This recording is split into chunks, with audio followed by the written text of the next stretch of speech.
Hello guys, मेरा नाम है विकास और आप देख रहे हैं रट्टू पोपट। और आज के इस वीडियो में हम शुरू करने जा रहे हैं हिस्ट्री को। हिस्ट्री को जानने से पहले हम लोगों को हिस्ट्री को किस तरह से क्लासिफाई किया गया है, नॉर्मल हम लोग बैकग्राउंड जान लेते हैं हिस्ट्री का। फिर उसके बाद हम आज जो हमारा मेन टॉपिक है वेद, हम उनको पढ़ना शुरू करेंगे। ठीक है, तो हिस्ट्री को जैसा कि आप देख सकते हैं, हिस्ट्री को दो मेन पार्ट्स में डिवाइड किया गया है। एक तो इंडियन हिस्ट्री जो कि हमारे इंडिया के बारे में बताएगी, और एक होगी वर्ल्ड हिस्ट्री जिसमें हमें French revolution, American revolution, socialism in Europe, जो भी 10th लेवल तक की वर्ल्ड हिस्ट्री होती है हमें वो पढ़ना होगी। तो आज जो हम मेन शुरू कर रहे हैं, हम लोग पहले इंडियन हिस्ट्री के बारे में शुरू कर रहे हैं। ठीक है, इंडियन हिस्ट्री को तीन मेन पार्ट्स में डिवाइड किया गया है: एंशियंट हिस्ट्री, मिडिवल हिस्ट्री और मॉडर्न हिस्ट्री। एंशियंट हिस्ट्री की अगर हम बात करें तो इसमें 720 एडी से पहले का जो भी टाइम रहा उसे हम कहेंगे एंशियंट हिस्ट्री। 720 एडी जब अरबों ने हमारे देश पर आक्रमण किया और जब अंग्रेज अपने वहाँ पे आए, इस टाइम का जो टाइम पीरियड है उसे हम कहते हैं मिडिवल हिस्ट्री। ठीक है, और 1600 से लेके 1947 का जो टाइम रहा इसे हम कहेंगे मॉडर्न हिस्ट्री, जिसमें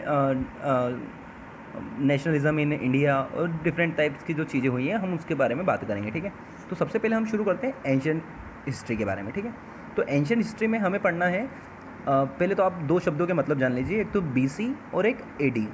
बीसी का मतलब होता है बिफोर क्राइस्ट, मतलब जब जीसस क्राइस्ट का जन्म हुआ उससे पहले का जो टाइम पीरियड रहा उसे हम कहेंगे बीसी, है ना, शॉर्ट फॉर्म में बोलते हैं बिफोर क्राइस्ट को बीसी। ठीक है, और एक होता है एडी। एडी का मतलब होता है एनो डोमिनी।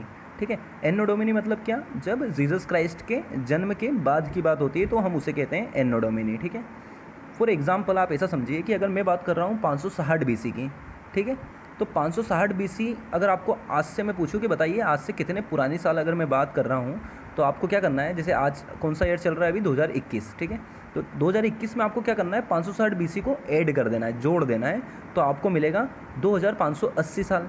तो हम जो बात कर रहे होंगे, हम बात कर रहे हैं 2580 साल पुरानी। ठीक है, वहीं अगर मैं आपसे बोलूँ 560 एडी, तो आपको क्या करना है, 2021 में से माइनस कर देना है 560 को, तो आपको जो ईयर मिलेगा वो मतलब जैसे कि 1460। ठीक है, तो 1460 ईयर जो आपको मिले, ये जो ईयर हैं ये आपको बता रहे हैं कि हम इतनी पुरानी बात कर रहे हैं। तो याद रखना, बीसी के लिए आज भी जो भी टाइम चल रहा होगा हम उसमें जोड़ देंगे, और एडी के लिए जो भी आज टाइम चल रहा है हम उसमें उसको माइनस कर देंगे, तो हमें ईयर पता लग जाएंगे कि हम कितनी पुरानी बात कर रहे हैं। ठीक है, तो ये तो हो गई नॉर्मल बेसिक सी बातें। अब हम शुरू करते हैं कि पहले तो हम ये पता कर लेते हैं कि हमारे इंडिया का नाम भारत, भारतवर्ष, भारत, जो भी हम लोग हिंदुस्तान, ठीक है, तो ये जो हम नाम सुनते हैं तो ये नाम कहाँ से आए हैं। ठीक है, तो जैसे कि आपको पता है भारतवर्ष नाम जो है वो हमारे पुराणों से मिला है हमें। ठीक है, पुराणों में क्या लिखा था, भारतवर्ष लिखा हुआ था। ठीक है, और कहीं कहीं पे आपको जम्बूद्वीप, जब हम जियोग्राफी शुरू करेंगे तो हम उसमें पढ़ लेंगे इसके। ठीक है, तो भारतवर्ष लिखा हुआ है किसमें, पुराणों में, एपिक्स कहते हैं जिन्हें। ठीक है, तो भारतवर्ष का मतलब होता है कंट्री ऑफ भरत, मतलब भरत का देश। ठीक है, और जो भरत के देश में रहते हैं उन्हें कहते हैं भारती। ठीक है, मतलब सन या फिर डॉटर ऑफ भरत। ठीक है, मतलब जो भी भारत में रहते हैं वो सब क्या हैं, उसके बच्चे हैं, तो उन्हें कहते हैं भारती। ठीक है, फिर नाम आया इंडिया। तो इंडिया नाम जो वो ग्रीक रूलर्स की वजह से आया है। ठीक है, जब वो इंडिया में इंटर हुए तो उन्होंने जब इंडस रिवर को देखा तो वो सिंधु तो नहीं बोलते थे, उसे इंदु इंदु बोलते थे, इंदु से इंडस बना, इंडस से इंडिया बना। ओके, तो इस तरह से इंडिया नाम आया। फिर उसके बाद में आया हिंदुस्तान। तो हिंदुस्तान नाम जो आया है वो जब अरब इन्वेडर्स जब अपने इंडिया में इन्वेड किया उन्होंने, तो उन्होंने इसको नाम दिया हिंदुस्तान, क्योंकि वो भी सिंधु को हिंदू बोलते थे। अरबी लैंग्वेज में स को ह बोला जाता है इस वजह से। ठीक है, तो वो सिंधु की जगह हिंदू हिंदू बोलते बोलते वो हिंदुस्तान नाम पड़ गया, जहाँ पे हम आज रहते हैं। ठीक है, सो गाइस आगे बढ़ते हैं और हम हमारे इस लेक्चर को आगे बढ़ाते हैं। रिलीजियस और हिस्टोरिकल स्क्रिप्ट्स के बारे में आपको पता होना चाहिए कि हमें अगर हिस्ट्री के बारे में पता करना है तो हमें कैसे पता लगेगा, तो उसके लिए हमें चाहिए होते हैं सोर्सेस। और सोर्सेस क्या होते हैं, रिलीजियस होंगे या फिर हिस्टोरिकल स्क्रिप्ट्स होंगी। स्क्रिप्ट्स मतलब जो हाथ से लिखी हुई या फिर जो भी रिकॉर्ड्स ऑफ फॉरेनर्स होंगे या फिर जो भी हिस्टोरिकल स्क्रिप्ट्स मिलेगी उसके हिसाब से डिसाइड होगा। ठीक है, तो सोर्सेस हमें 4 तरह के पढ़ने हैं total. First religious script, second historical script, third records of foreigner, and fourth one is archaeological evidence. Okay, तो आज जो हम शुरू कर रहे हैं, हम लोग शुरू कर रहे हैं रिलीजियस स्क्रिप्ट्स को। तो रिलीजियस स्क्रिप्ट्स में हमें शुरू करना है सबसे पहले वेद। फिर उसके बाद में हम पढ़ेंगे ब्राह्मण स्क्रिप्ट्स, फिर हम पढ़ेंगे पुराण, फिर वेदांग, फिर उपनिषद, फिर स्मृति स्क्रिप्ट्स, फिर धर्मसूत्र, फिर अरण्यक, फिर जैन लिटरेचर, और and then last is Buddhist literature. Okay, वैसे ही हम लोग फिर हिस्टोरिकल स्क्रिप्ट्स में पढ़ेंगे तो हम लोग कुछ बुक्स पढ़नी पड़ेंगी, जैसे कि अर्थशास्त्र कौटिल्य ने लिखी है, ठीक है, राजतरंगिणी कल्हड़ ने लिखी है, चचनामा अली अहमद ने लिखी है, ठीक है। पंचनाम जो चचनामा है इसके जो लेखक हैं उनके बारे में कोई ज़्यादा डिटेल पता नहीं है, इसलिए कभी कभी इसे किस लेखक ने लिखा है, किसकी लिटरेचर में है ये नहीं पता है, ठीक है। फिर उसके बाद में हमें अष्टाध्यायी पढ़नी होगी, फिर गार्गी संहिता, और फिर महाभाष्य जो कि पतंजलि के द्वारा लिखी गई है, ठीक है। तो इस तरह से हमें आगे रिकॉर्ड्स ऑफ फॉरेनर्स पढ़ना है, ठीक है। फिर उसके बाद में हमें आर्कियोलॉजिकल एविडेंसेस पढ़ना है। तो आज जो हम शुरू कर रहे हैं, हम रिलीजियस स्क्रिप्ट को शुरू कर रहे हैं वेदों में। तो आज हम पढ़ेंगे वेद, ठीक है। तो चारों वेदों को हम डिटेल में डिस्कस करते हैं, तो शुरू करते हैं। सो गाइस, वेद जो हैं हमारे जो सबसे ओल्डेस्ट स्क्रिप्ट हैं, मतलब जो लिखित में मिलते हैं, वो सबसे ओल्ड जो हैं वो वेद ही हैं, ठीक है। वेदों को जो कंपाइल किया गया था वो किया गया था महर्षि कृष्ण द्वैपायन वेद व्यास के द्वारा, ठीक है। नाम थोड़ा हार्ड है इसलिए बोलने में नहीं आता है, ठीक है। महर्षि कृष्ण द्वैपायन वेद व्यास के द्वारा, ठीक है। कंपाइलर मतलब ये होता है जिन्होंने इसको कंपाइल किया, इकट्ठा करके लाइन से जमाया, ओके। जैसे कि हमारे कॉन्स्टिट्यूशन को भीमराव अम्बेडकर ने लाइन से जमाया, ठीक है, इसलिए उन्हें आर्किटेक्चर ऑफ इंडियन कॉन्स्टिट्यूशन कहते हैं। वैसे ही वेदों को लाइन से जमाने का काम किसने किया? महर्षि कृष्ण द्वैपायन वेद व्यास ने, ओके। तो 4 तरह के वेद हैं हमारे टोटल। सबसे पहला है ऋग्वेद, जो कि सबसे ओल्डेस्ट टेक्स्ट है। फिर उसके बाद में सामवेद, जिसमें सिंगिंग या फिर म्यूज़िक के बारे में लिखा हुआ है, ठीक है। फिर उसके बाद में है यजुर्वेद, जिसमें यज्ञ के बारे में लिखा हुआ है। फिर लास्ट है अथर्ववेद, जो कि सबसे लास्ट या फिर लेटेस्ट वेद है जिसको लिखा गया है, ओके। तो सबसे पहले आज हम शुरू कर रहे हैं ऋग्वेद को, ओके। ऋग्वेद का मीनिंग समझ लीजिए।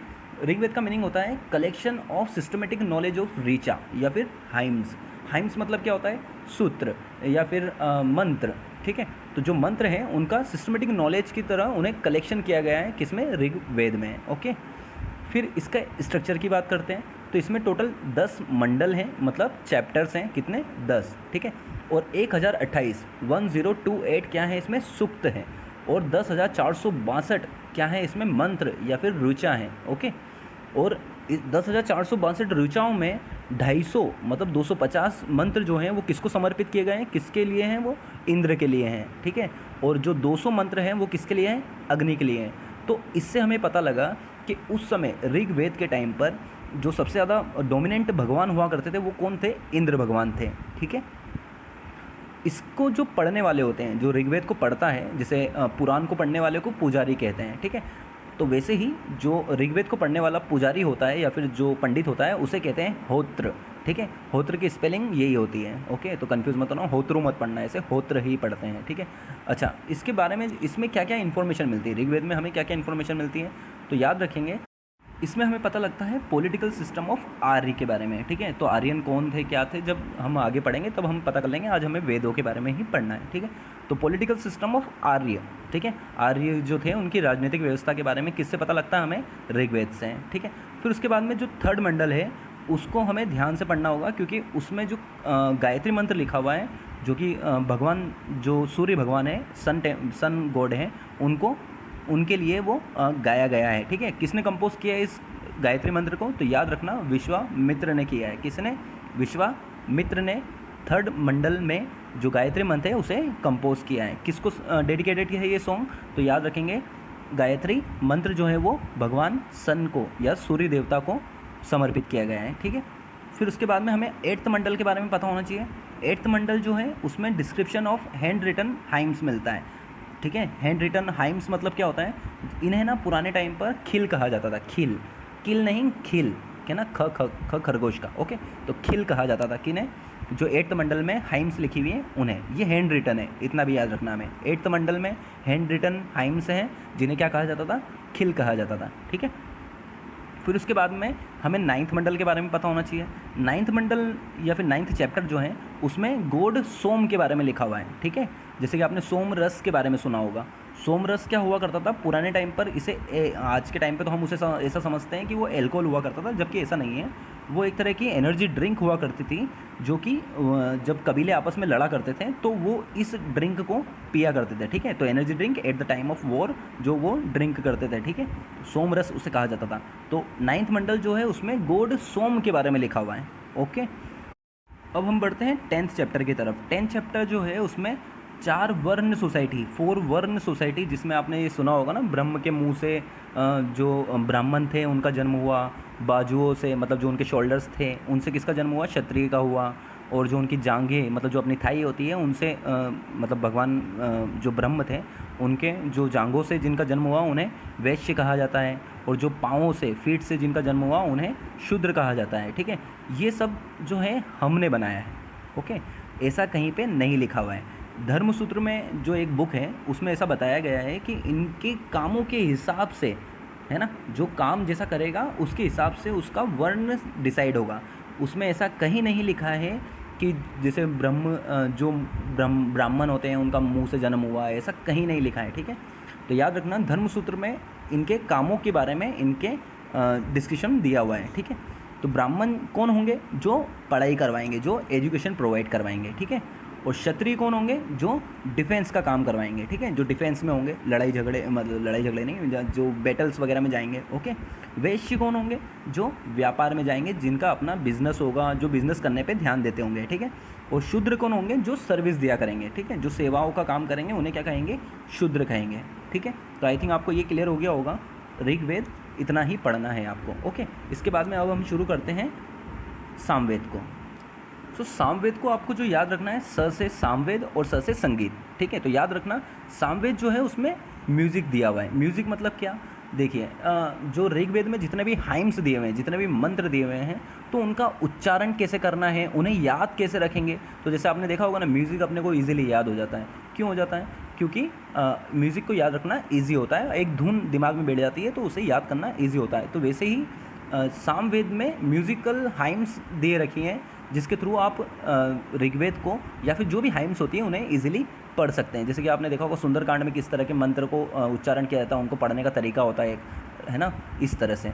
तो याद रखेंगे, सामवेद को जो है फादर ऑफ इंडियन म्यूज़िक भी कहा जाता है, ठीक है। फादर ऑफ इंडियन म्यूज़िक किसको कहा जाता है, सामवेद को, ठीक है। अच्छा, इसको भी पढ़ने वाले को, जैसे कि अपन ने देखा ऋग्वेद को पढ़ने वाले को होत्र कहते हैं, वैसे ही सामवेद को पढ़ने वाले को क्या कहते हैं, उद्रात कहते हैं, उद्रात, ओके। याद रखना, सामवेद को पढ़ने वाले को उद्रात कहते हैं, ठीक है। और इसमें क्या दे रखा है, वेदों को मेलोडीज़ के थ्रू, चैंट्स के थ्रू कैसे बोलना है, ये किस में दिया हुआ है, सामवेद में। तो सामवेद में बस हमें इतना ही पता होना चाहिए, ठीक है। इसके बाद में हमें जो वेद पढ़ना है वो है हमारा तीसरा वेद, यजुर्वेद। तो य से यजुर्वेद और य से यज्ञ। आप इनमें ऐसे ही याद रखिएगा, नहीं तो एग्जाम में आके कन्फ्यूज़न बहुत होता है, सामवेद में क्या है, यजुर्वेद में क्या है, ठीक है। तो यजुर्वेद में यज्ञ के बारे में दे रखा है। अब यज्ञ एक्चुअल में आपको वर्ड से कनेक्ट नहीं करना, आपको समझने में आ जाएगा अभी जब बताऊँगा। तो यजुर्वेद जो है उसमें जो कर्मकांड होते हैं, कर्मकांड जैसे कि आपने सुंदरकांड को देखा है, तो सुंदरकांड में कौन से मंत्रों का उच्चारण होना है, ठीक है, किस तरह के मंत्रों को गाना है, ये सब किस में लिखा हुआ है, यजुर्वेद में। मतलब इसमें प्रोसेस लिखी हुई है कि आपको किस तरह से कर्म करना है, कर्म कांडों को करना है, रिचुअल्स के लॉज लिखे हुए हैं ना, ओके। तो और इसके जो पढ़ने वाला होता है, यजुर्वेद को पढ़ने वाले को क्या कहते हैं, अधर्व्यू कहते हैं। जैसे कि ऋग्वेद को पढ़ने वाले को होत्र कहते हैं, सामवेद को पढ़ने वाले को उद्रात कहते हैं, और यजुर्वेद को पढ़ने वाले को क्या कहते हैं, अधर्व्यू कहते हैं, ओके। अच्छा, जो यजुर्वेद है ये जो है हमें गद्य और पद्य, जैसे हिंदी में होते हैं ना गद्य और पद्य, ठीक है।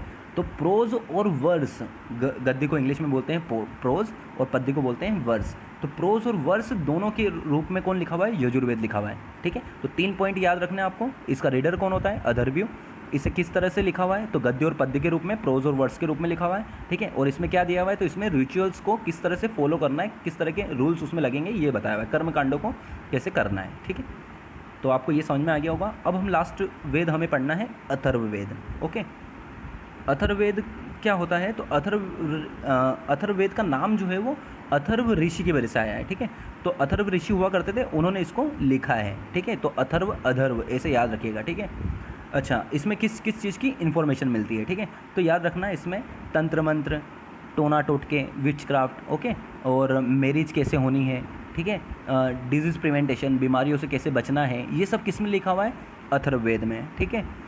सभा और समिति। सभा तो आप जानते ही होंगे, सभा मतलब जब ग्रुप ऑफ पीपल इकट्ठे होते हैं, मीटिंग, ठीक है। तो सभा और समिति होती है। तो सभा और समिति को उस टाइम पर दो डॉटर कहा गया है, मतलब टू डॉटर ऑफ प्रजापति, ठीक है, कि प्रजापति की दो बेटियां हैं, कौन, सभा और समिति। अब प्रजापति कौन है, तो प्रजापति उस समय जो भगवान थे उन्हें माना जाता है, ठीक है।